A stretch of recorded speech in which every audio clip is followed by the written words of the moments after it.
ஃப்ரிட்ஜ்ல நம்ம வாங்குற பொருள் எல்லாமே வச்சு கெட்டு போகாம சேவ் பண்ணலாம். ஆனா எலக்ட்ரிக் பில்லை சேவ் பண்ண முடியுமா? முடியுங்க.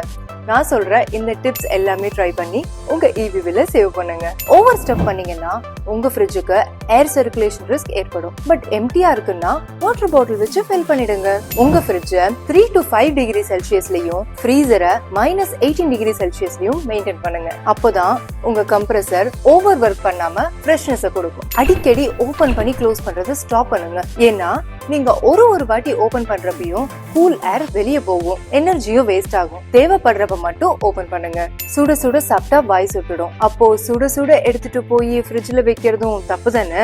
எந்த ஃபுட்டா இருந்தாலும் ஃபர்ஸ்ட் ரூம் டெம்பரேச்சர்ல செட்டில் ஆகுற வரைக்கும் வெயிட் பண்ணுங்க. அதுக்கப்புறமா ஃப்ரிட்ஜ்ல ஸ்டோர் பண்ணுங்க. அப்பதான் உங்க ஃப்ரிட்ஜோட internal temperature and energy rise ஆகிறத தடுக்க முடியும். உங்க ஃப்ரிட்ஜ் டோர்ல இருக்கிற ரப்பர் கேஸ்கெட் எல்லாத்தையுமே கிளீனா வச்சுக்கோங்க. டேமேஜ்டா இருந்தா உடனே மாத்திடுங்க.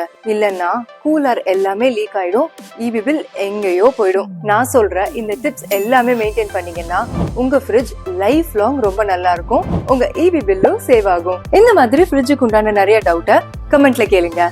அண்ட் ஃபார் மோர் டிப்ஸ் நம்மளோட சேனல்ல சப்ஸ்கிரைப் பண்ணுங்க.